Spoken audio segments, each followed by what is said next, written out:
have engaged a lot with Gandhi, and in a sense, Gandhi was the early 20th century debates are not, in a way, context agnostic. Exactly. So these are the people that That's a good they were point. interacting with. Yes, that's absolutely right. You see, to understand that, you have to go back to, as I said, and these people who say that it's if you want to decolonize, then you shouldn't tax secularism, right?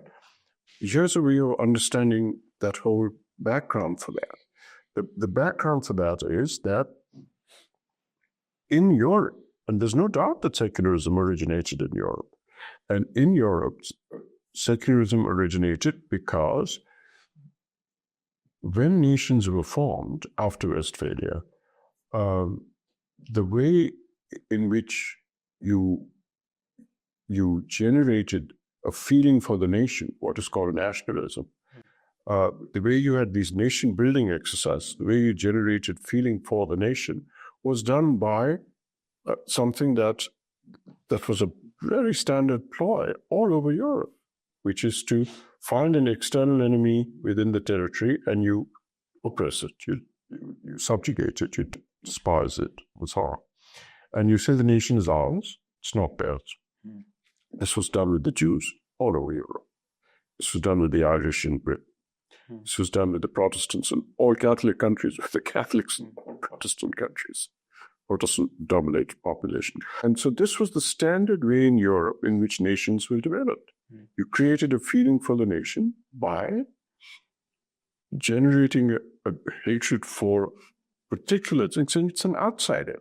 The nation doesn't belong to it, belongs to us.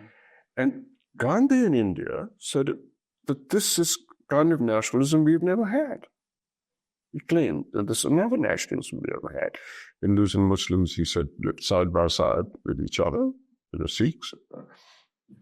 Since we've just assimilated whatever came, it's been, so he said we have an unself-conscious culture of religious pluralism, and this kind of nation building has never happened in India. This is what Gandhi said all through that early part of the freedom movement. So secularism never figured in his thinking. But so his reason was secularism arose in the West to repair this damage of majoritarianism. So let me sum it up.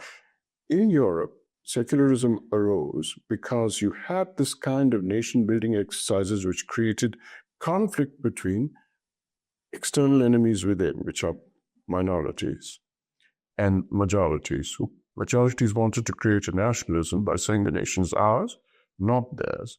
And that created a feeling which came to be called nationalism. And often the majoritarianism was religious majoritarianism, as I said about Protestants.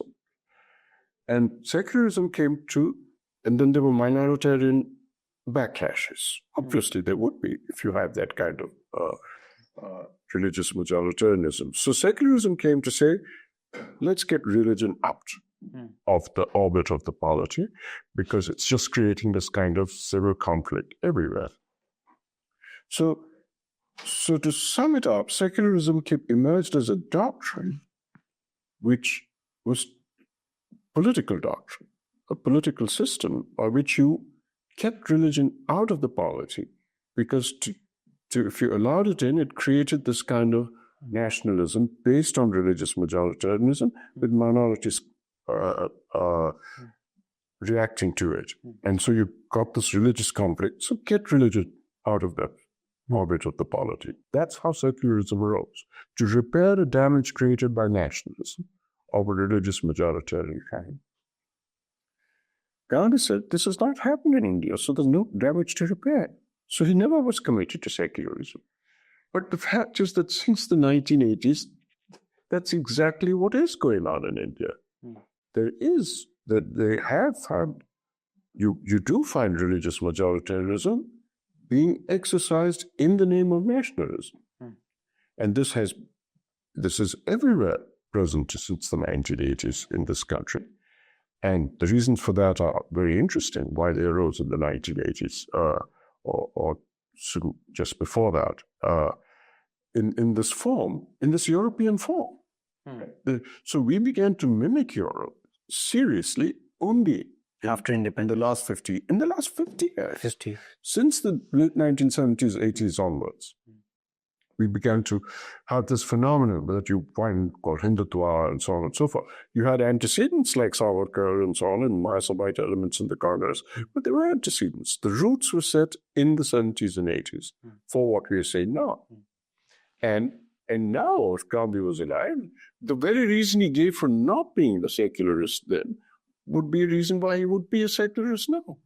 Because he said, there's no need for us to be secularists because what happened, the damage that happened in Europe has not happened here. But it has happened here now. So he would be the first to say that it's relevant now.